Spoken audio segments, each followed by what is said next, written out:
Hello and welcome to Games with Garfield. I'm your host, Jessica Price, and I'm here with Richard Garfield. Hello. Skaff Elias. Hello. And Jason Kapalka, the creative director of Popcap Games. Hi. So if you have ever been on a long and boring phone call, you have probably played a Popcap game like Bejeweled or what are some of the other good meditative games that we've done? Yeah, Bejeweled was always my phone game. Yeah, Bejeweled's a pretty good conference call game. It's pretty mindless. I think more recently, obviously, Plants vs. Zombies has been a big game for us. You have to think about Plants vs. Zombies. Yeah, I don't think it's a very good phone game No. or conference call game. We have a handful of really old games that I know a few people who still really love to play that no one else has seen in 9 years. So there's still these handful of people who love this old game we did called Alchemy. Oh, I love Alchemy. Oh, yeah. I like that was Alchemy. another phone game for me. So a few people remember it. It sells like about 2 copies a month now, I think. But we took down the web game. I know. Why did you do that? It was this thing where it was just because it was easier to take it down than to leave it up at one point.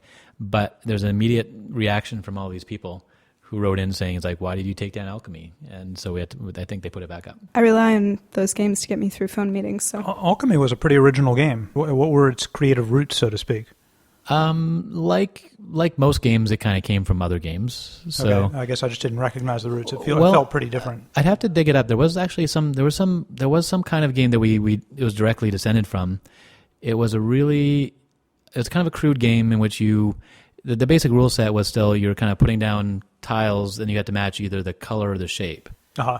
The big thing about it, apart from just the polish, was that they didn't really have a good way of ending the game. So in fact, what happened was you basically got a big loud buzz sound every time you made a mistake in your placement.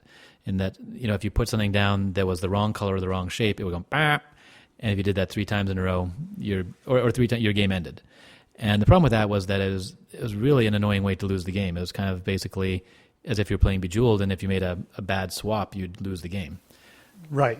And I haven't played Alchemy for a long time, but my memory was that wasn't a part of Alchemy. That no. Alchemy it wouldn't allow you to make okay. It wouldn't allow you to make a bad move. So the biggest problem was trying to figure out a way for the game to actually end. And I think what we ended up doing was we had that system with you could discard pieces and it would cause this forge to rise. That's right. Oh yeah. So if you ran out of, you'd only lose, if you had to discard 3 pieces in a row. And so, and that seemed to work pretty good without the idea of penalizing people for making, illegal moves was just a really terrible way to make the game work. So it did. I can't even remember the name of that game though. So. Uh-huh. And were you the lead designer on? Alchemy? For the first couple of years, I was kind of the lead designer on everything. On everything, because we only had 3 people, and we started adding a few extra people.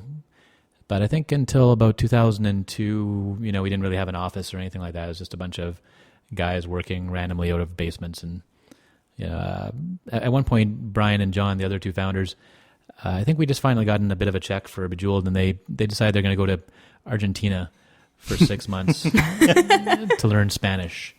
And they were supposedly coding and doing things while they're down there, but I think mostly they were not. Did they successfully learn Spanish? They did, actually. Oh, well. So I think they're a bit rusty, but I think, Brian's pretty good because he's married to a Peruvian. But that he met on that Argentina trip? No.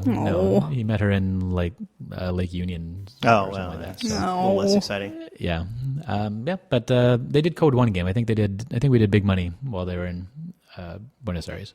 I played that while I was on the phone too. Man, this is taking me back. Yeah, and then Big Money was another weird one, and that one's interesting now in that there's a game from Gamehouse called Collapse, which went on to a lot more success than Big Money did.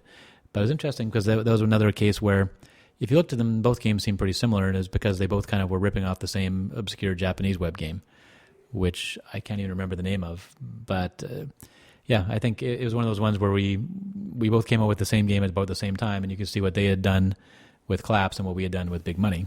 I don't think I'm familiar with any of those games. It was weird. Collapse was a big game back in 2002 or something like that, and it was for a couple of years. It was kind of on par with Bejeweled as far as casual puzzle games. It was a game where you just had these rising piles of blocks and you tapped to. Oh, okay, yeah. Yeah, it was kind of a fun. Yeah, game. okay, and I did see Big Money. Big Money was the same sort of thing, only with coins and some other stuff. The big lesson we learned from that was that the coins didn't look good because they weren't square.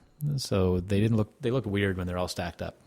And claps had nice squares that all fit together nicely. So also there was the wacky guy saying "big money." Yeah, it always freaked me out a little bit. I'd start playing it, and then it'd be like, "Sound off. Where's the sound?" Yeah, that was me. That was oh, nice. The freaky guy. Yeah, I did a lot of the voices in the early games just because, again, no one else. There was no one else doing it, so we didn't really have. Well, looking at the credits for Chuzzle to figure out whether you had designed it, I learned that you were the voice of Chuzzle. I did the voices of Can the you do Chuzzles. the voice of Chuzzle? Probably I could if our sound engineer will raise the pitch by about Oh, he can do that. tones. Yeah, so I think I also did the voice for Bookworm, and is similarly assisted by a lot of pitch shifting. So I don't know, the Chuzzles, I can't even remember what they said now. They mostly just squeaked, so they would say. I believe so. They said like.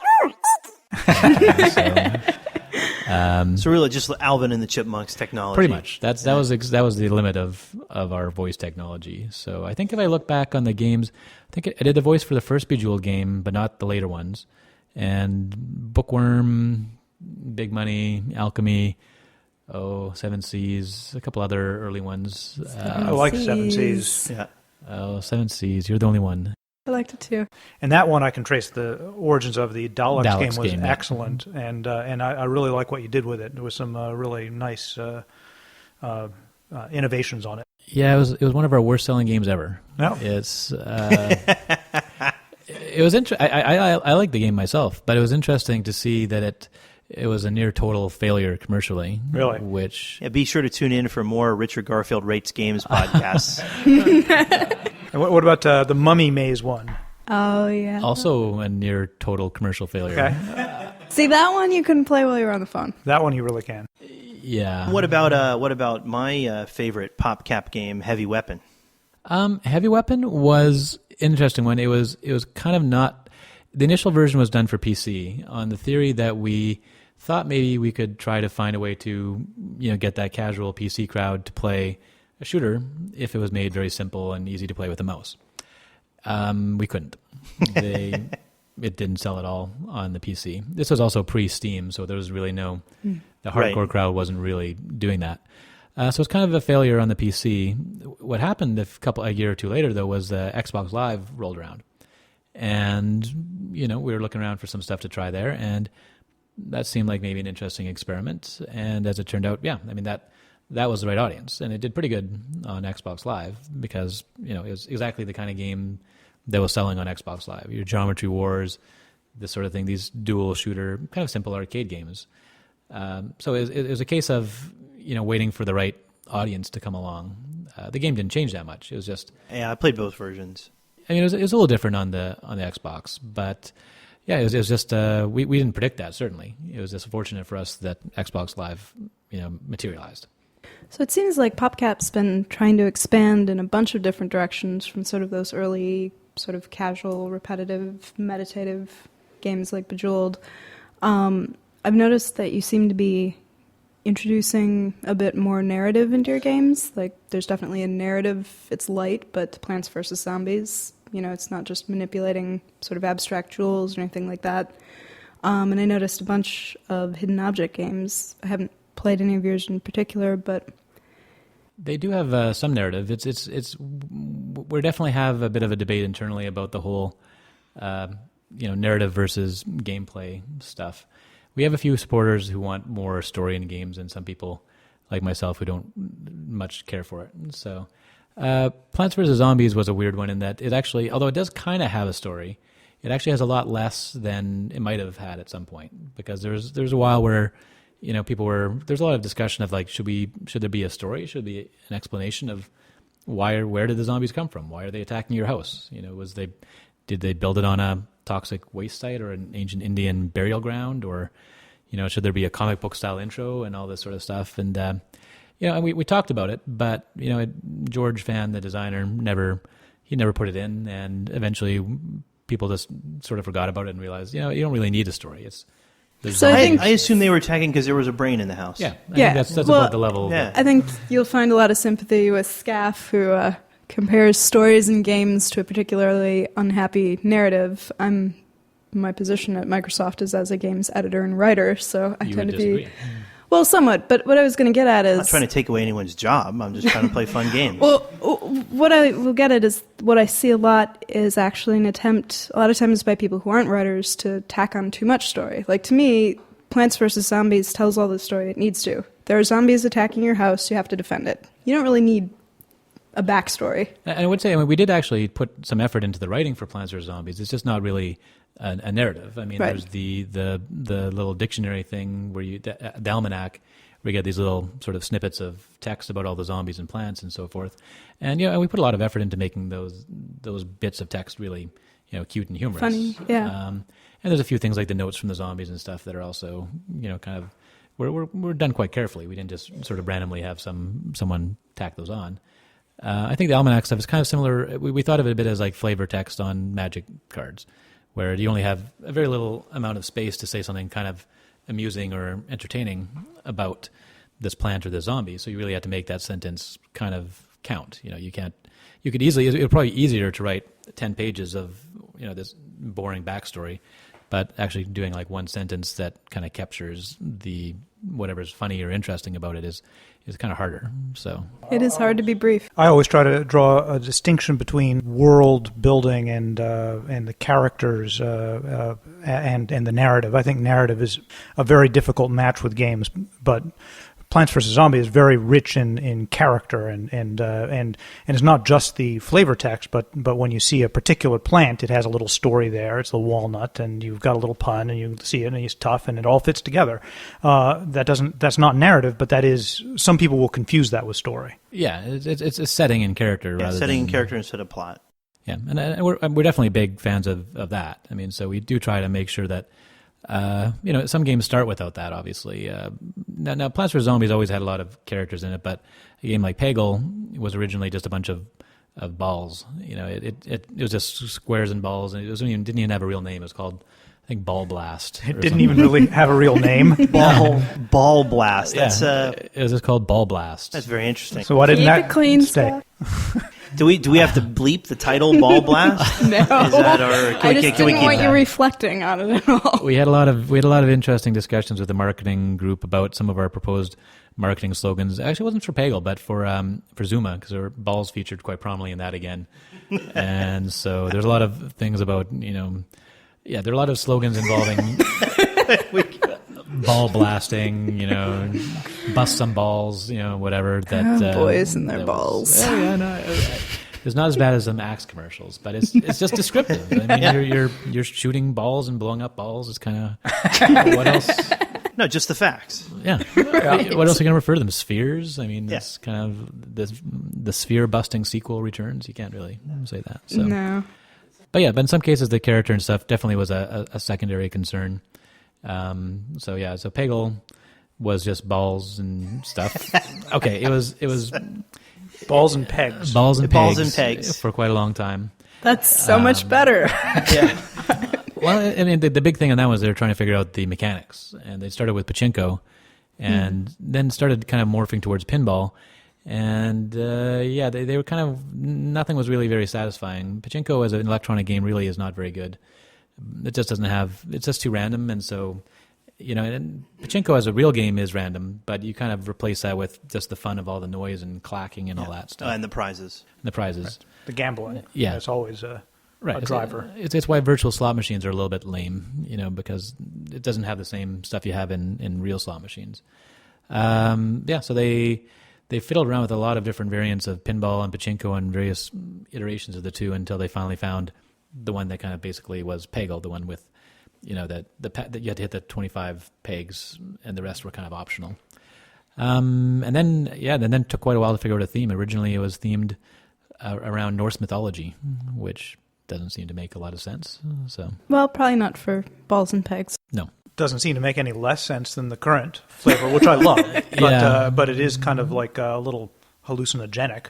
Yeah, currently. That was kind of. I mean, that was what originally the idea was to try and force it into a very coherent narrative, with this we had this Thor thing where somehow it was Thor and his pet, it was Thor and his pet goat kind of traversing the Norse mythology realms, shooting balls and pigs and stuff. As happened in real life. Yeah. Yeah. Right. I wasn't quite, and it was one of those ones where we tried. We had a couple amusing looking levels, but eventually became this thing is like, people were just like, oh my God, we're going to have 50 levels of, frost giants and whatever else. And it was going to be very tedious, and trying to force it into that coherent theme. It was coherent, but it was lame. And So you went with your new theme, LSD. well, actually, that was mostly as a result of placeholder art. It was because some of the original art that the programmers and producers had put on it were just like, as gags, they'd thrown in unicorns and rainbows just as kind of, they thought it was funny. And the programmer... Hey, I thought it was funny too. Take that, funny man. It's final. And the programmer, Ace, he is a big fan of classical music, and so he'd thrown in the whole Ode to Joy thing at the end, which everyone thought was funny, but it was also along the lines of, haha, well, sooner or later we'll have to replace that with real music. Oh, no, that's like one of my favorite parts of the whole game. Oh, yeah. And then that was one of the realizations, is eventually realizing is all the stuff we thought was temp was actually kind of the best stuff. So it was kind of like leaving in the rainbows and the unicorns and the Ode to Joy was kind of the right thing. And once you embrace that, then you basically embrace sort of this surrealism, because there's no other way to make all that stuff fit. So at that point it became throwing in whatever kind of struck us as funny. For us, it was definitely, it was kind of our first effort to do something that was actually consciously humorous in that regard. And we weren't quite sure how it would be regarded, in that I think someone said, if you look at Peggle the wrong way, it looks like something that a gang of idiots had designed for their idea of a 5-year-old. Awesome. Which, but we all have an inner 5-year-old. Yeah. And we all probably have an inner idiot too, so, Yeah, and that was I don't have a problem with games designed for kids, but it wasn't really, it was more Alice in Wonderland than it was supposed to be kind of, Reader Rabbit. So yeah, it doesn't, the humor seems to be too self-aware and too sort of, you have to understand the uses of Ode to Joy in our culture and understand how it's cliched to find it funny at the end. So it doesn't seem kid-oriented. I don't find it funny at all. I just like it. I think when I accomplish the success at the end, I think Ode to Joy should be playing. It's playing in my head under normal circumstances. Exactly. It's nice to hear it coming out of the speaker, too. Exactly, a full chorus. I wish I could have enough money. I'd have the full chorus follow me around. I can see that critique. I wouldn't apply that there myself. I've played games which felt like they were designed by committee. Like, we need this, and it's just sort of bung together. Yeah. And this felt very distinct from that. No, yeah, I mean, it certainly wasn't designed. And for what you describe, it sounds kind of like the opposite. Yeah, it wasn't really designed, but we were worried that that's how it would. So that actually brings me to a sort of related question, which is, what's your normal idea generation process? Do you have big group brainstorming sessions? Is it top down? Is it sort of haphazard as it sounds countries. like Peggle was? It varies a lot. I mean, we've got a lot of games, and a lot of them come from different people, so it depends a lot on the project. So George's process for Plants vs. Zombies was very different. He had, in his case, he'd been playing tower defense games in Warcraft and was interested in those, and had started toying with lots of different ideas for it, and it evolved very gradually. It took him, I don't know, he was playing with that prototype for a year or more before we even saw it. And then it was originally just plants. It didn't even have zombies. And the zombies kind of were added because... Does everybody like zombies? No, actually, not at all. He didn't even care about that. His problem was that by reducing it from the regular tower defense to rows, the problem was that it had very little room for the monsters to move around. So they couldn't really go around in loops and stuff. So because they had to just move across a very small section of screen, they had to move very slowly. So his feeling was like, I've got monsters that need to move incredibly slowly. Zombies. So that was the reason. And the same reason why plants were used is because he needed, they're towers. They're immobile. And towers, had been used a lot, but they lacked character. Towers are not particularly interesting. So you're saying the zombies and the plants were chosen entirely for gameplay consideration reasons? Initially, I think, yeah. I mean, and once that was... Awesome. Well, I mean, the plants to some extent were chosen because they fulfilled a gameplay purpose in that they were immobile, but also allowed for more character because, you can imagine plants being more interesting, and then towers, I guess. So they're actually chosen for story reason, is what you're saying. Character, So- not narrative. Narrative is only one component of story. Yeah. Character setting, Yeah. narrative, Yeah, that's plot. I'd say that, yeah, and then zombies were kind of more, I think, initially chosen for their how they worked with the gameplay, and that's sort of the weird kind of surreal combination of Plants vs Zombies was sort of derived from the gameplay necessity, and then kind of obviously once it was there, it was embraced to kind of play it up and so forth. So Skaff, you get the zombies, I get the plants. All right. So going to the other end of the game design process, how do you know when a game's done? It seems like casual games especially have to walk this very delicate line as far as difficulty level, as far as the simplicity of learning them. You can't have a long tutorial. When someone in casual accounting game. tells you need to ship it, Not so much, actually. That's one thing that was fortunate about Popcap was that, we'd all worked at other companies before where it was kind of done that way, top down. So when we started Popcap, we didn't really want to do it in that fashion. So we've managed to keep a pretty good culture where, the three founders are still kind of the controlling, holders of the company. We've got a little bit of outside investment, but there's no VCs or anyone, kind of controlling us. And so far, for the most part, we have a culture where the business guys and the marketing guys, basically, they take the games that the studio gives them, and their job is to figure out how to sell those, rather than telling us what to make or whatever. So we don't really have. There's still a little bit of that sort of thing. Usually, what happens is once we get to a certain point with the game where we can kind of start to predict when it might be done, then there'll be a little bit of discussion of like, yeah, okay, so when's this thing going to ship? And then we'll say we'll pick a date and then add 6 months to it and say it'll ship in December 2011. And they'll say, well, okay, and then we'll miss that date, and then they'll start getting upset, and then that's where we start getting the pressure, where it's kind of like, well, you told us we would ship it in December, and we've taken out a bajillion ads and all these things, and so if you guys don't ship it, we're gonna waste all this money and blah blah blah. And so then at that point, you start having that pressure. So eventually, well, waste all of your money in a way, right? So, yeah. But there's still that sense that we don't want to. Yeah. So usually the truth is probably at a certain stage, you do kind of need that pressure, because otherwise it is quite easy to kind of just noodle away forever. So we don't really get told when to stop or release a game.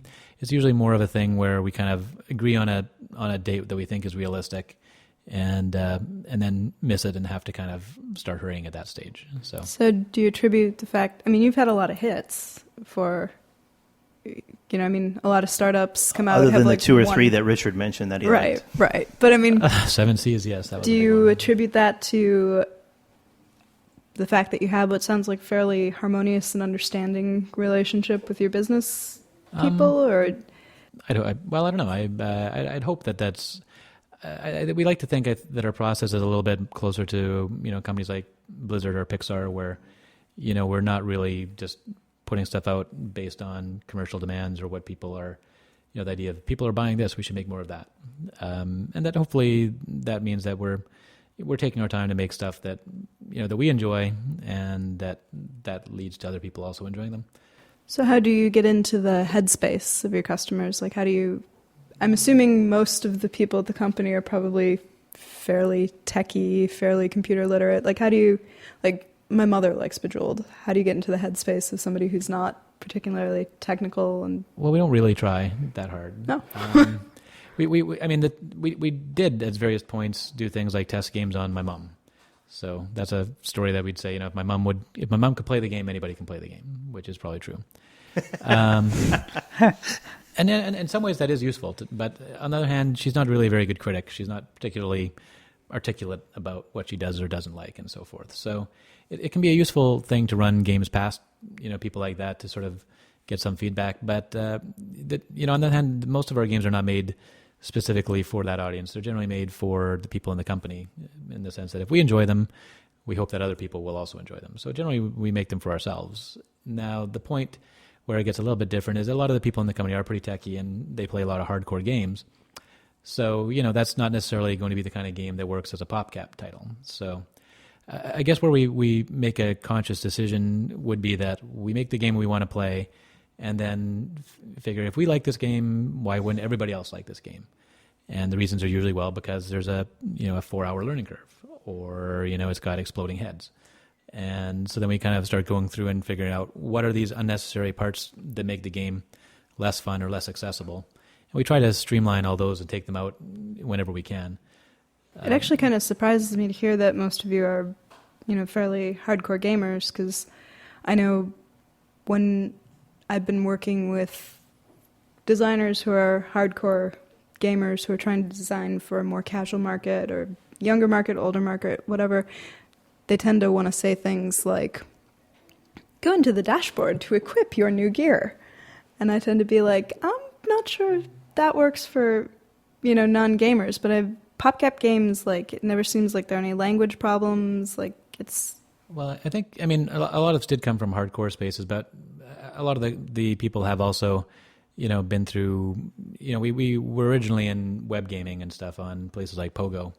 And that was stuff where you were very, very limited in terms of, you get 30 seconds because people would, fire up one of these web games. And if they couldn't get it in 30 seconds, that would be the end of the game.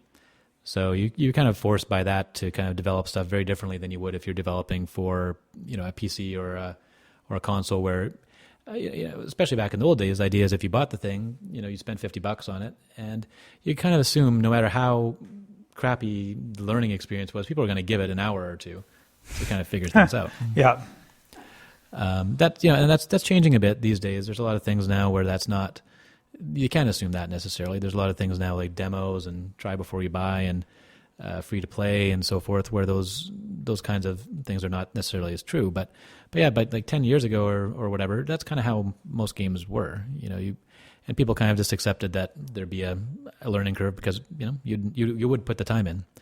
So where we were was on the web, where that was a much different sort of scenario. So it's kind of, I think that's probably where that aspect came from. We were just used to the idea that the games absolutely had to be understandable in like 30 seconds with no instructions, or else you'd lose the people.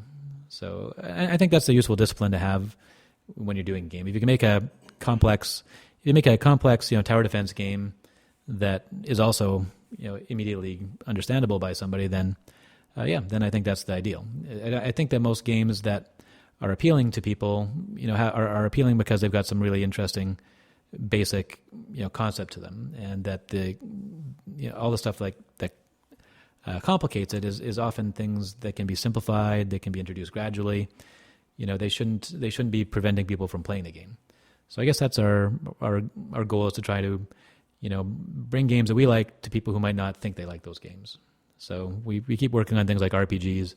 One day we'll have our RPG, that casual RPG. Our casual RPG. But so I've been reading that you are trying to expand into Asia, which seems like even the casual gamers there are more hardcore than what we think of as casual gamers here. So is that a step in trying to bridge that?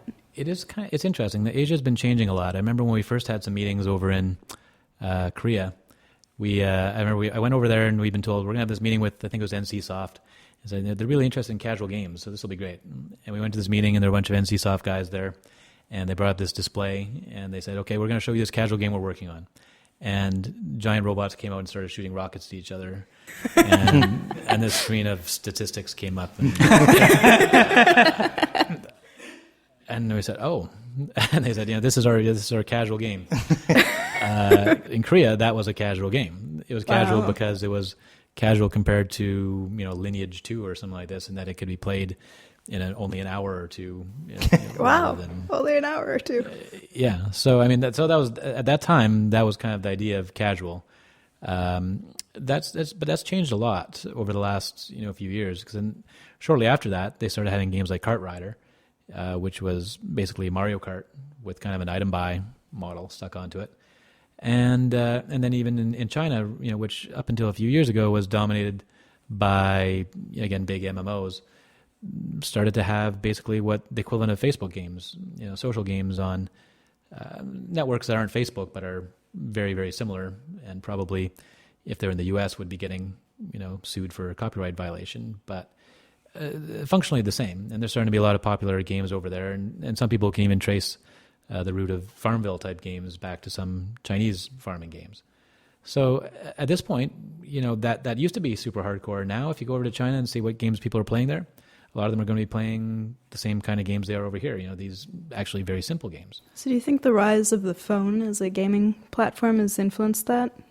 In that, people tend to play phone games standing up or waiting in line, so you're not sitting down in front of a computer? Definitely in some areas. I think it's not as... In China, for example, mobile games are not quite as big of a deal yet. That's changing. They're starting to have a lot more mobile gaming platforms there. In Japan, it's really huge, and I think probably more people use their phones as an internet device than use PCs.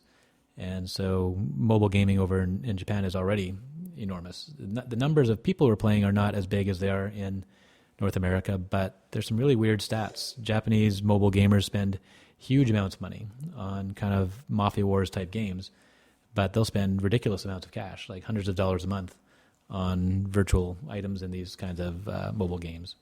So is that the direction for more stuff in North America? I suspect it's moving in that direction. So yeah, I think the mobile gaming is probably the next big thing that's likely to become the big trend in the next couple of years. Is that somewhere Popcap is going? I hope so. I mean, I guess I wouldn't say it's the next big thing. We're planning to miss that trend entirely. We'll sit that one out, and yeah. I mean, we've already been doing quite a bit we've been doing mobile for quite a long time. Actually, we've been doing mobile games since 2003 or 2004, back when mobile games really sucked. And we had some early versions of Bejeweled on various feature phones and so forth. And of course, we've been doing a lot of stuff on iPhone recently, and iPad. So yeah, we're definitely moving more into that direction with a lot of games. It's a really interesting field. It's causing a lot of strange ripples through the gaming industry when you have iPads and iPhones and games you can buy for 99 cents there. It causes a lot of weird price pressure on every other game, when you can buy a pretty good game for 99 cents compared to $20, $50. I definitely find it really hard now when I look at games, even though I know a lot of work goes into them, you have that same kind of, we have this thing where sometimes we read customer feedback where, someone will say, I can't believe I'm not paying $2.99 for Bejeweled on my iPhone. That's way too much, and that's sort of on the one hand, you feel like that's a really foolish kind of comment because it feels like you've put a lot of work into it and it's worth $2.99. But at the same time, I have the same feeling. If I'm looking at a bunch of 99-cent games and I see a game that's $2.99 or $4.99, God forbid, it's kind of like, wow, I'm not sure. I don't think I can afford that. Yeah. There's a lot of free content too. So yeah, there's a ton of pressure. So of the games that you've worked on, do you have what game are you most proud of that you've done? Gosh, well, Seven Seas. Can I say Seven Seas? I liked Seven Seas. Yeah, love the whirlpools. I will say that Seven Seas was a fun one. I don't know if it's my favorite game. It was interesting for the lessons we learned, which is I did think it was a pretty good take on the whole Daleks mechanic. But what we found from it was when you actually watch people play it, the problem is you saw that the way people started the game was you start and you make a bunch of moves and then you be killed by pirates.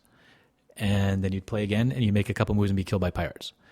And at that point, generally, a lot of people said, screw this noise, I'm out of here. Whereas games like Bejeweled, you start, you'd maybe make a mistake and then suddenly you'd be making bing and you get all sorts of cool positive reinforcement and so on. So I think that might have been one of the big differences in realizing how that casual audience works. It's not that they're dumb. It's just that they're less persistent. They don't want to sit through a bunch of confusion or negative feedback, whereas hardcore gamers kind of in some ways don't mind that. If they get killed. Seven Seas to me felt like more of a puzzle game than you would normally expect when you see a ship and pirates. In that, in a puzzle game you expect to learn by failure. I don't know if you've played Limbo at all, but that to me is a great example of you're expected to have the trap kill you the first time you come up to it. Well, a really interesting thing is that although for a couple of years we realized that those kinds of games were box office poison in the sense of no matter how cool we thought they didn't sell.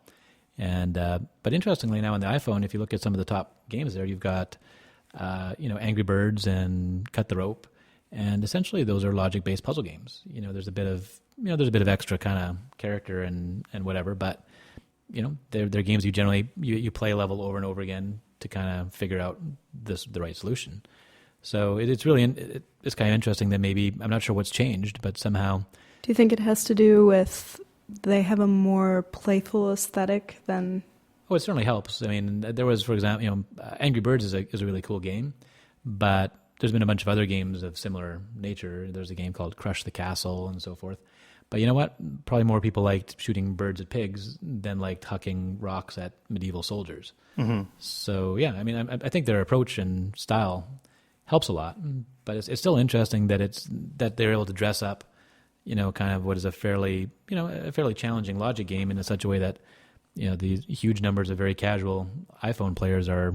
Yeah, my 4-year-old son, there's no fail state for Angry Birds. I mean, you throw something at something and things, blow up, and that's a success. Well, and I'm trying to think if failure would feel worse if the birds weren't angry. Like you have these angry birds, you shoot them at things, and so if they were cute and happy and then they failed, I think you'd feel worse, but. A lot of these games also, one technique that has been coming up more and more is they've got a way to pass the levels which is not that hard and is really hard, like the cut the rope, getting it into feeding the gremlin isn't that hard. Getting all the coins is often very difficult. Right. So it allows you to progress through the game. That's actually the Lego games all work that way. Because it's really poisonous to get these levels where you just can't get past. Yeah. And someone was saying that. It was someone had posted a link to, I can't remember who it was. I don't know if it was Miyamoto or some other Japanese game designer, but his list of game design rules included one that there's two types of people who just want to finish the level as fast as they can, and people who want to finish the level as best as they can. And that would seem to make sense with that idea that you have both options. You can do it the quick and dirty way or the sort of the perfectionist. Yeah. Well, and it seems like even with Cut the Rope, when you fail, it's still funny. Kind of like Angry Birds, when you fail, it's funny. So it's kind of like, oh, I didn't fail that much. It's not that bad. Failure is not that punishing. I mean, and that was one of the issues we had, I think, with Seven Seas and Mummy Maze, is that when you fail, you're murdered by pirates or a mummy. And so, it's a cute pirate or a cute mummy, but it's not necessarily funny, No.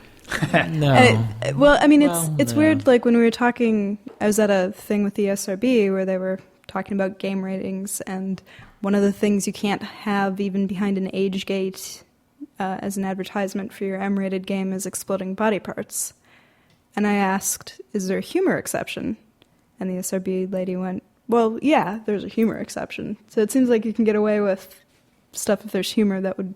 Yeah, and I think there's the tone is definitely, it's a hard thing to pin down. And we tried one version as a joke for a speech I was doing a few years back about how to make a bad casual game. We're talking about that negative feedback idea, and so we did a version of Bejeweled where at the end when you lost, a big skull came shooting out and said "Game over, bitch." And it was surprising but it did have a pretty, it for a lot of people that was a good way to make you not want to play anymore. I actually read I don't think it was a transcript, but it gave you 10 points on how to make part of that. Yeah, and one of the things you said was that you didn't think puzzle games worked with a casual audience. But that's the thing that I was mentioning, that seemed to be, the lesson we'd been learning for quite a bit of time after we started, and that. We're looking at some games now that are obviously proving that wrong. Well, yeah, I was wondering because I play hidden object games and the Mystery Case Files which they claim is the most successful casual game series of all time. Could be. They're actually really hard puzzles. Like, I'm a puzzle person, and I had to go to the internet for help on a lot of those, and yet. Although some of them are, those are the hidden object games are sort of a weird genre. They're not quite like other games. The people who like them don't necessarily like everything else. They like hidden object games, and they don't necessarily like any other games. And they seem to be one of these kinds of genres that's been pretty immune to, critical review, anything else. People just kind of like them. They seem to me like crossword puzzles. People they buy a book of crossword puzzles, they do the crossword puzzles, they want to buy another book. In a certain sense, they don't really want or need that much innovation. Right. They just want more crossword puzzles. And so you have to be very careful on how you tweak that, and that a lot of the mystery case file games in the later parts of the series have been adding more and more of these sort of adventure game elements and other kinds of more sophisticated stuff. And I think in some cases I've been having trouble finding an audience for that because, as it turns out, they didn't want to solve a sliding block puzzle or whatever. They wanted to find hidden objects. Cool. So the later ones are the only ones I like. So. Oh yeah, and I wouldn't be surprised that I think that there's a crowd who's kind of seeing those hidden object games morph into something that's more akin to an adventure game from a decade or so ago. Maybe more like 2 decades ago, I guess. But there's a huge audience that just wants those darned hidden objects. So it's kind of interesting to see both directions on that. So when you guys did your hidden object games, did you do anything to try and distinguish them from what else is out there? Or? No. Well, I'll qualify that. Our hidden object games are done by a studio that we acquired called Spintop, based in Vancouver. And they were an interesting company because they're very competent, but they design games a very different way than we do. They certainly don't iterate and do a lot of play testing and so forth. They're very much about deadlines and putting things out, and they're also very much about delivering what people want. And so they're quite efficient at doing that, and they do tend to strip out all the things that are extraneous. So they don't do a lot of extra plots and all that sort of stuff. They just have hidden object scenes. But they're very good at doing hidden object scenes, and they know exactly how to put those things together. And the truth is, there's quite an art to designing those, because it doesn't matter how good your story is and your graphics are and all that extra stuff. If when people play the hidden object scene, the objects are confusing or not interesting or too hard to find or all these other little things. Or there are scissors, and you have to click exactly in the tiny, thin little blade or handle. Yeah, lots of weird things like that. So They're kind of meat and potatoes, but they work really well. No one game from Spintop would be held up as like, wow, look at this game, but they exist as sort of very coherent series. So they're pretty reliable, and people who like one Mystery PI game like the next Mystery PI game, like the next one, because they're sort of a consistent, comforting kind of. Again, I like the line of crossword puzzle books, or that's a very good analogy, because no one would ask you if you wanted to break into crossword puzzle books. What's your innovation? What's your what are you adding to them? What are you going to do to set yourself apart from the New York Times crossword puzzles? And the answer is like a narrative in mind. Yeah. No, but I'm sure Jessica could come up with one. I'm sure someone could try and do a crossword puzzle that did have a big narrative and some other stuff, but I'm not too clear that it would really be appealing to a lot of crossword puzzle players. Right. It's a really good form of puzzle. So why? At that point, at that point, it's a craft. You're not trying to reinvent it. You're just trying to not screw it up. Yeah. And so it's from our point of view, it's a weird one, because it does go against a lot of the design principles that we have in the main Popcap studio. So, there's a bit of kind of tension with the way we do games like Plants vs. Zombies, which takes 3 years, versus the way they do a new hidden object game, which takes 3 months.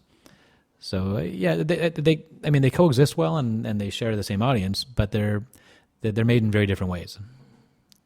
What just to ask you a little bit about your background, like what kind of games did you play before you started designing them, and what's your got you started? My background was, I guess, I'm from Alberta, Canada, and so you played ice hockey. I didn't play very much ice hockey. So you were stuck in the house during terrible winters, where all you had to do was play video games. It's actually kind of weird that we've seen an awful lot of people who turn out to be from Edmonton who are in video games now. Half the game designers I know are from Chicago. Maybe Chicago. There are horrible winters. Yeah, I think there may be something to this idea that cold places have a lot of people who spend time indoors and maybe spend a lot of time on computers. So I did play a lot of computer games as I was growing up. I think some Atari 2600 and Television, and then later on Apple II are kind of the ones I remember. And in college or university, I have a master's in English literature, and I was doing some freelance writing and journalism. And Another lit major. I do like stories. I just don't like them in games. So I did actually. That was my thesis, was a collection of short stories. So I'm down with narrative. I don't feel comfortable with it in games so much. I wish people would stop thinking of story in games only in terms of plot. Well, I'm a big supporter of good writing in games, and so I guess plot. I'm not a fan of plot in games, but yeah. Anyway, so I was writing. I was doing a lot of writing, and some of it was for a magazine in San Francisco called Computer Gaming World, which it's been defunct for a while, but it used to be kind of the gray lady of computer game magazines. Yeah, so I started writing for them, and I reviewed lots of games and stuff. And then one of the editors left around 95 and joined a .com startup in San Francisco called the Total Entertainment Network, and gave me a call and said, "Would you like to come down and work on this thing about internet games?" And in 1995, I didn't really know what the internet was. I think I just got an email address maybe a week before, And, oh my gosh! Well, this is 1995. There really wasn't much of an internet. There was no World Wide Web. Dude, there was totally Sure there was. Prodigy, and it had There was all Prodigy, kinds of yes. games. And I No, know no. because we had Prodigy, and my parents would not let me play them. It's true. The internet was CompuServe and AOL, and so so I was like, "Oh, okay. Well, let's see what this. I don't know what this is about, but it sounds all right." So I went down to San Francisco and joined Total Entertainment Network, and they kind of went through a bunch of different stages. They're going to be. At one point, they're going to be a lifestyle thing like AOL, only for vampires, and Nice. and then they were going to be a thing to play chess on the internet, and then they're going to be. They eventually evolved into sort of a hardcore gaming network where our big launch title is Duke Nukem, and we're providing the ability to play it over the internet, which at that time was a real piece of rocket science to do, and it was pretty difficult stuff. We'd sit down and have these lectures from people explaining what bandwidth and latency were, and have to figure out how are we going to tell these people, that because of this mysterious bandwidth and latency, they can't play a game. And we ended up with we had a character called Mr. Bandwidth, who was just this. He was this big green alien head, and if his eyes were green, you could play, and if they were yellow, maybe. And if they're red, no dice. So that was the best we could come up with. It was like sort of a mysterious alien god that would tell you whether your bandwidth and latency were good enough to play. And it was pretty crude at the time, obviously. I mean, this was all synchronous stuff. So if you'd be playing a 4-player game of Duke Nukem, and if one person dropped or their connection blew up, the whole game would stop. Mm-hmm. Oof. That was it. You had to quit out and start over again.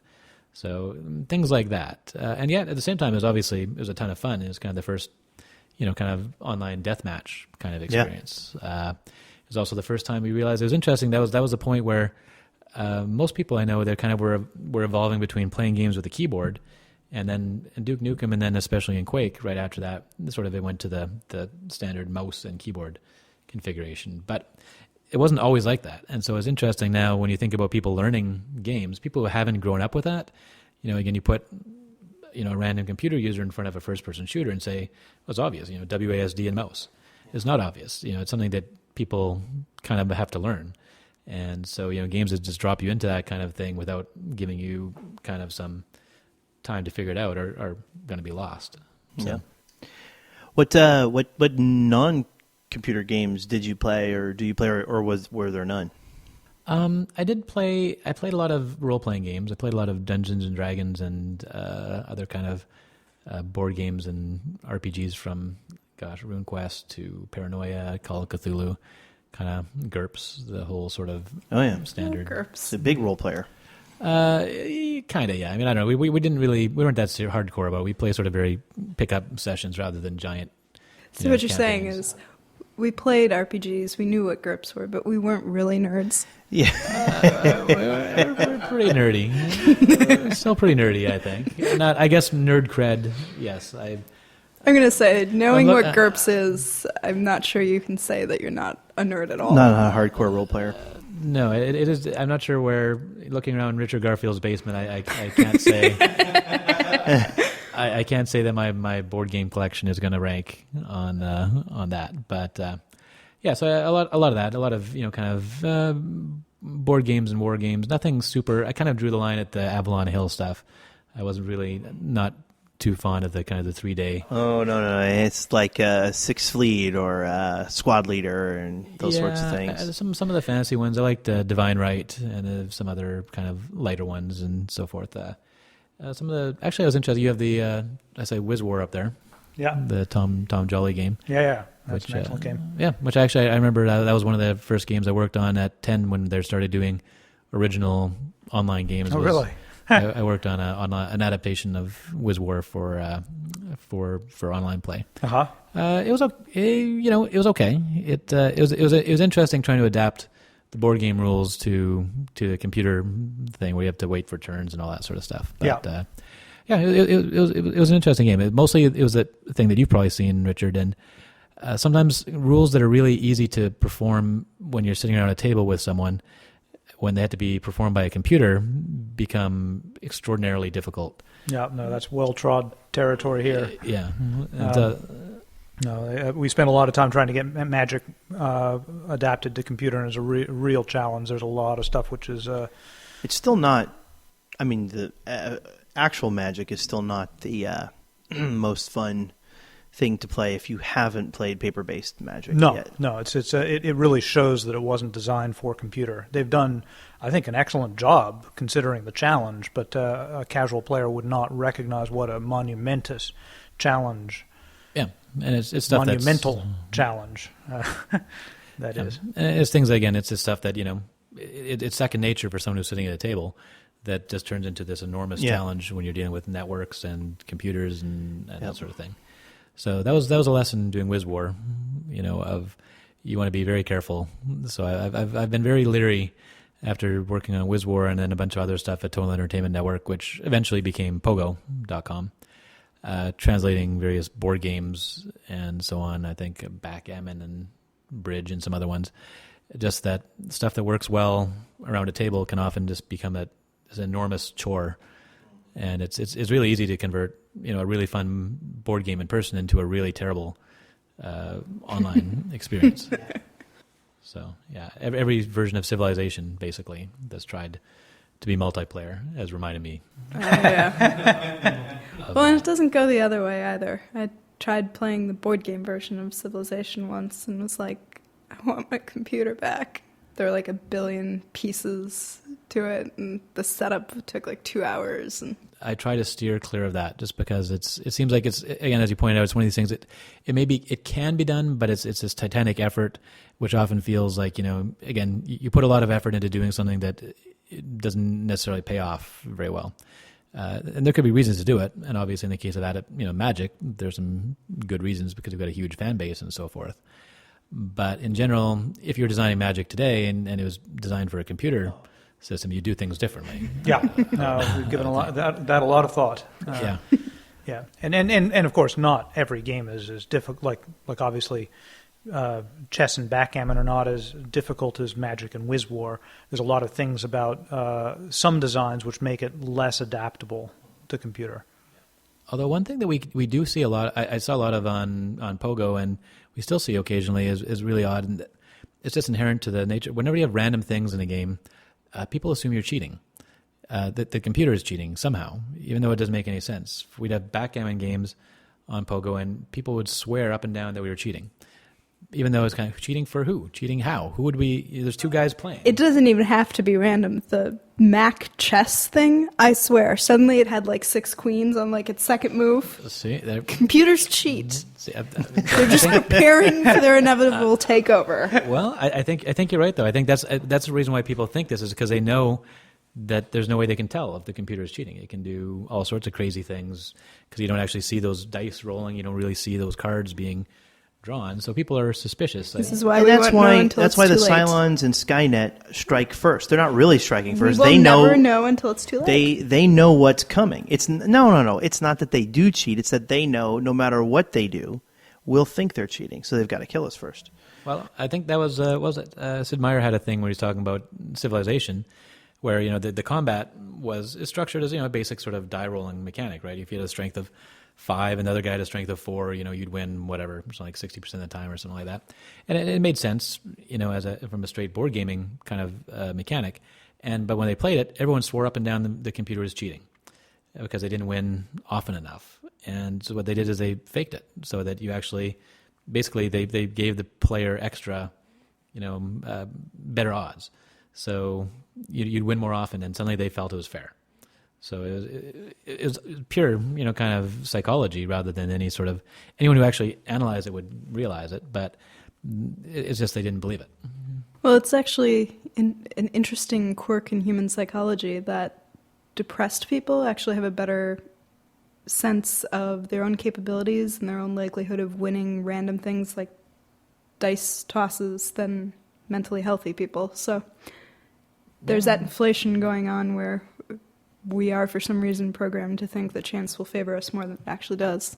And I think you see a lot of that. And then computers are a bit weird because it makes it a lot easier to worry about those things because you don't see it. When you see dice being rolled on a table or cards being drawn, that's the whole, for card games, that's the sort of thing where people are used to seeing them there. And, when something shady happens in a card game, if someone takes the deck and puts it behind their back, you start wondering, why are you doing that? Put those, is there other cards up your sleeve? So that sort of transparency and openness has been a big part of, games through history, and the computer kind of takes that away, which it does kind of result in, I think, a slightly different kind of mindset, especially for games where the random choices are these big, very granular things like dice rolls or drawing of cards. So yeah, we still have it on less granular things. There's people who swear that Bejeweled Blitz cheats. Oh yeah. Well, plus it's not as satisfying to punch your computer for cheating as it is to punch somebody across the table from you. Yeah. I gave my son a lesson the other day. I've been giving him occasional math lessons, and I told him to write down 100 numbers between 1 and 6 and then roll a die 100 times. And his goal was to try to fool me as to which one was the random list. And so he provided both lists, and I told him he had to make up his list before he rolled, because otherwise he might do something like copy it. And he gave it to me, and it was like, this is the random one. And he goes, how did you tell? And it was like, his list did not include 3 in a row of anything, right? Because he wanted to make it as random as possible, which is, in the human mind, much flatter than it really is. So then the real one was like, had 666, and stuff like that. It actually had 3 triples, which is about what's expected, and had the right number of pairs. So it was actually, he rolled me a good random distribution, and he constructed me a predictable artificial distribution. So when I returned to you a list with nothing above 3 in it, would you know that was the one I rolled randomly? No. Terry actually took the test, and she fooled me. I still think she must have cheated because I ran the tests on both. I ran all the tests I could think on both, and I just couldn't figure out which one was random. She probably just rolled twice, right?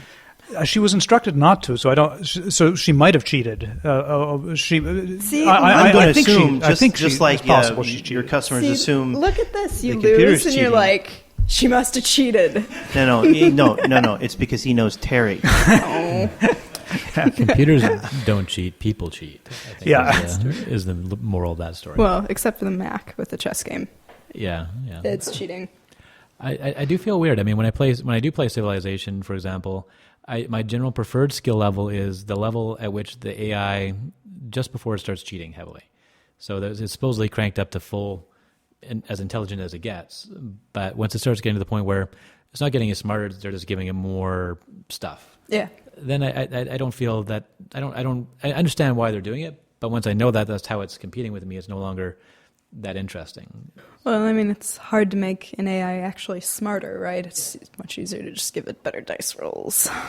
I don't mind the better dice. I don't like the better dice rolls, but I don't mind like giving it extra resources and more cities. As long as you know that. Yeah. If I know how it's cheating in that regard, I don't like the mysterious stuff. Like it knows what's in my stack and react. Right. Actually, it's interesting. Probably the absolute worst handicap you could give would be that thing where it gets better dice rolls in combat, because that would probably just drive people absolutely insane. Oh yeah. And they don't they don't do that, right? I don't think so. Certainly, some Better games not. do, but I don't think that Right, one. right. Yeah. They're smarter than that there. So getting back to consoles versus web casual games for a moment, there's an interview online in which, and I'm not sure, is it John Vichy or John Vichy? Said The that Argentinian member of your... Yeah, one well, of the two Argentinian members. Yeah, that probably makes them sound more romantic than. I don't know. It's Anyway. pretty dreamy. He Well, said- you should have seen what they look like when we met them. When they're these two kind of geeky, dorky kids from the Midwest. They showed up and they're 19 years old and had just done this online game called Ark, and I was supposed to try and license it from them. And our business guy took one look at them and said, "I can't deal with them. You go do something with these idiots." And Wow. so I mean, they're too young to drink. To sort of all they wanted to do was go back to the office and play video games. So that's pretty much what we did. Is it possible to make good games without alcohol? Well, they had a lot of Mountain Dew. So Oh, they okay. drank- So they went the opposite direction, they drank upper a rather whole- than downer. Yeah, they drank a lot of that. They've had a fair share of uppers over their years, I think. So. But so he said when he was asked whether PopCap games could ever reach the level of depth seen in games on the Xbox 360, he said, "I think we can destroy the depth of most Xbox and console games." And I guess my question in reading that is, how do you guys define depth? I don't And know do how, you agree with that I don't quote? know how John defines depth. I think it's fair though. I mean, that's kind of a. I'm not sure even when that interview came out because it's we've got plenty of games on the Xbox 360 right now, and you could probably make a pretty good argument that Plants vs Zombies certainly has more depth than many. Most. Yeah. Probably most games on the Xbox, period, but especially XBLA. Yeah. So I mean, I'd go with I XBLA. think people define depth in different ways. right. I As- mean, some people might say Yeah, it's which is defined what by whatever number of voice actors or. no, things well, of no, that there's some nature. real, yeah, and we How actually many hours of gameplay? Well, Yeah. yeah. To me, there's sort of world depth where you see something like World of Warcraft that has, developed cultures and lore and history and stuff, and so there's that sort of depth. I guess for me, there's sort of the player choice, player strategy depth. How many like buttons are different- active on your controller at one time? Well, I know no. that's a big... How many different ways can you get through this level? So, like, for Xbox games, to me, Halo is a good example in that I can replay a Halo level and get through it a lot of different ways. I have different resources I can use to get through it. I can take different paths. I can, It is a challenging there's a lot one of to- choice. It's a challenging one to figure out though, because I mean, in a certain sense, especially once you start adding things like multiplayer, in some cases that gives a lot of games almost infinite depth.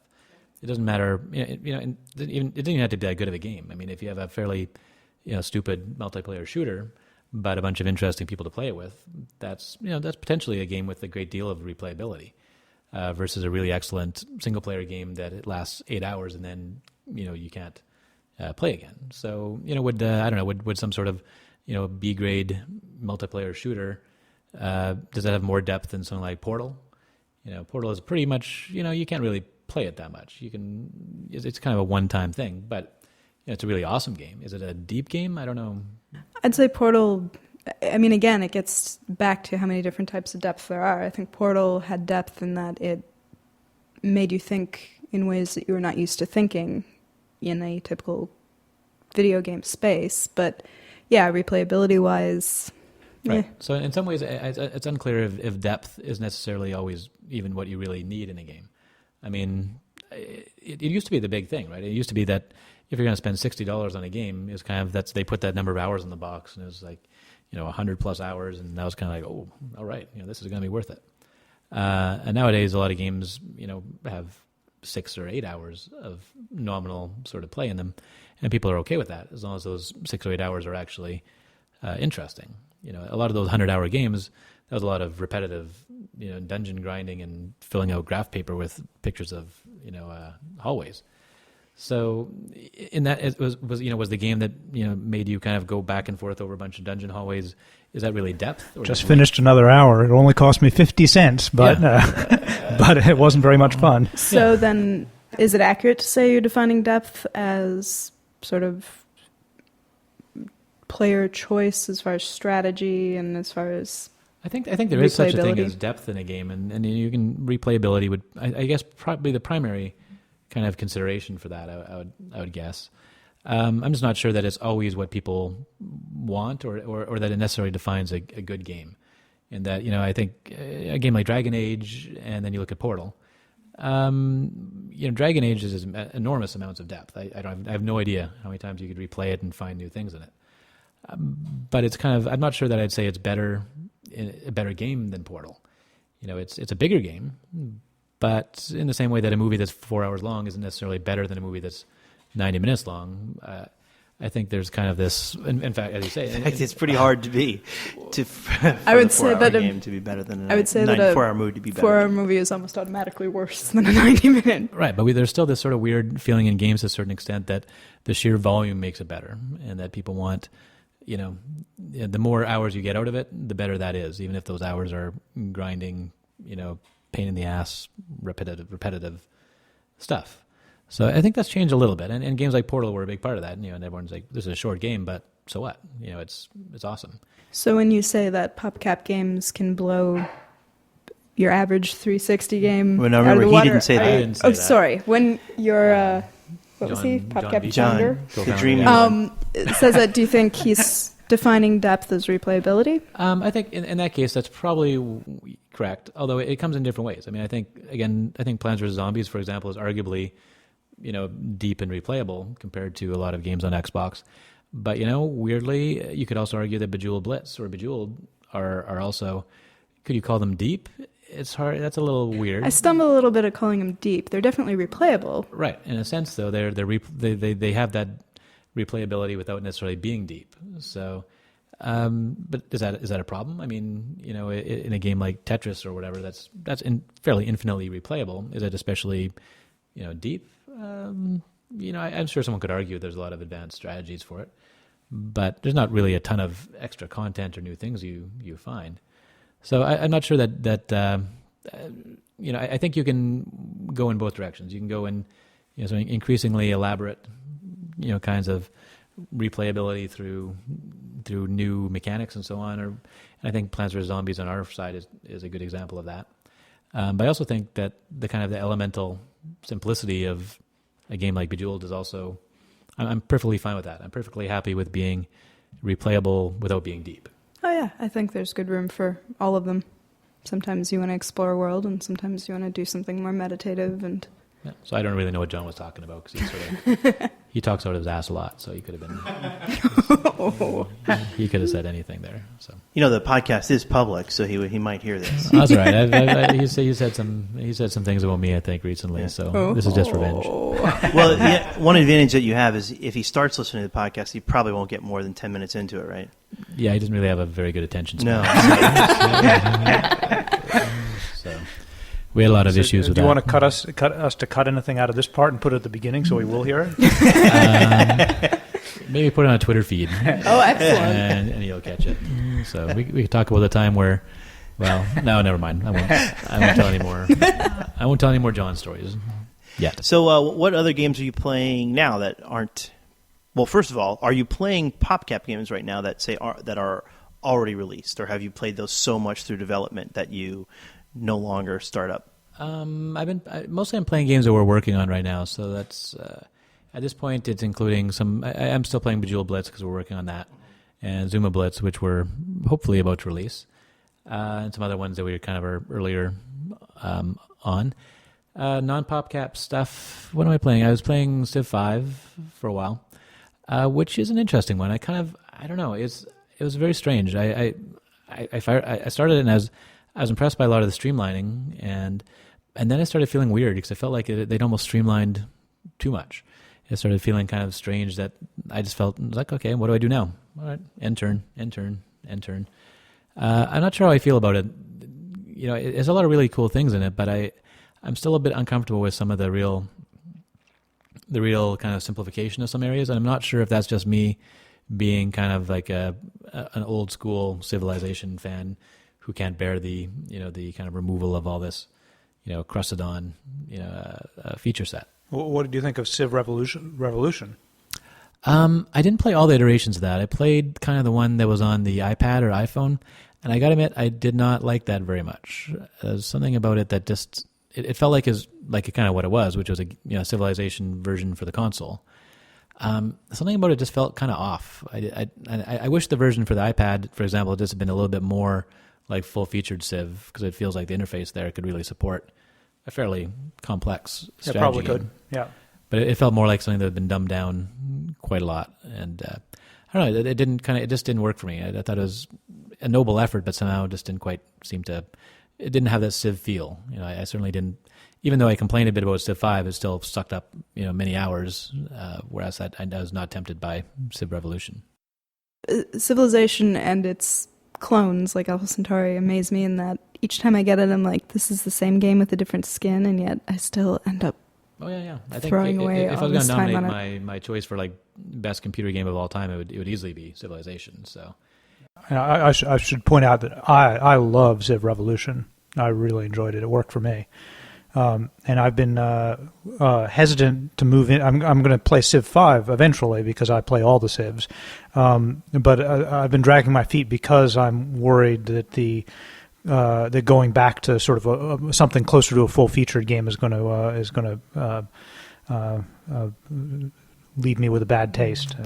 Yeah, it's interesting. I mean, I appreciate the idea that there could be different flavors of Civ, and that it has to. And I do like the fact that it's continuing to evolve, and they are actually taking pains to kind of try to do new things with it, rather than just sort of the easy way would be to just make very minor iterations and keep putting it out. So they're taking some pretty big chances with a lot of the changes they've done. So I do appreciate a lot of that. I'm still not sure where I feel about Civ 5 yet. I'm still waiting, and I suspect it's going to get a lot of patches and fixes over the next while, so it'll probably continue to evolve a little bit. What other games? Well, actually, weirdly, as I mentioned before, I'm playing kind of a variation of Civ 4, which is a giant mod set called Fall from Heaven 2, which this is about as hardcore as it gets. It's some guy who created this enormous, elaborate, dark fantasy war game mod for Civ 4, which it's kind of like the closest thing to a Master of Magic kind of successor. It's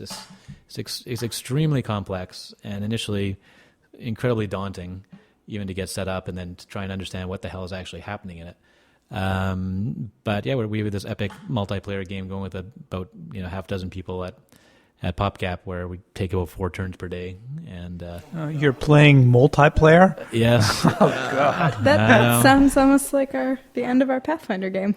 4 turns per day. It's going to be a long time before that game is done. But oh my goodness! And you were the one that bailed out on the hardcore Avalon Hill games. Oh yeah. No, I mean this is pure sadomasochism. There's no good reason to be doing this. It's definitely agony trying to play a game like that. So, but it is really cool game design. It's much easier to play if you play the single player version versus the AI, even though it's still pretty scarifying.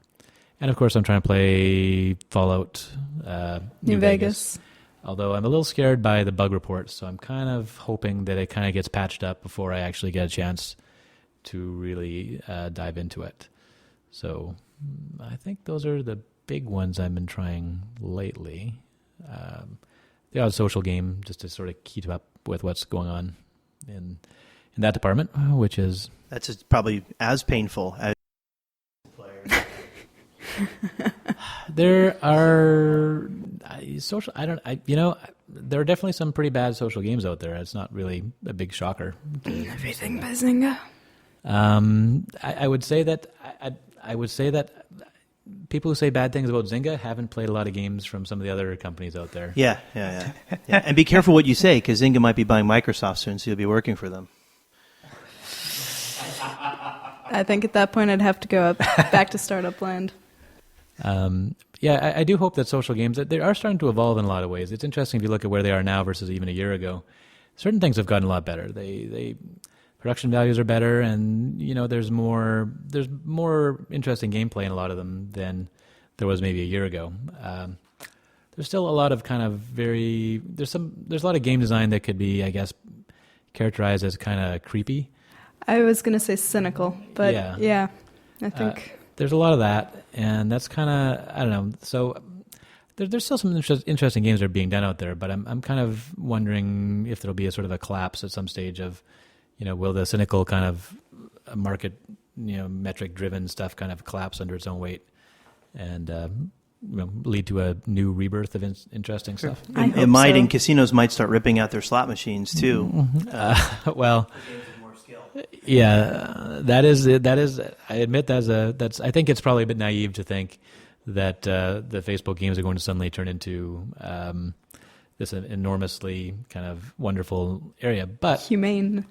But that said, you look at something like City of Wonder, which is kind of basically a Civ game, effectively, and it's got some spammy elements to it. But on the other hand, it also is using a lot of its civilization kind of turned into a social multiplayer game. So, I don't think it's quite as good as Civilization, and because it's bound by a lot of the kind of conventions that they have there. But that's kind of quite an interesting direction. I have no idea what, for example, I know that they're trying to make a Civilization for Facebook, but that seems to have been delayed. I haven't heard much about it lately. So I think they're having some trouble figuring out how to make that work.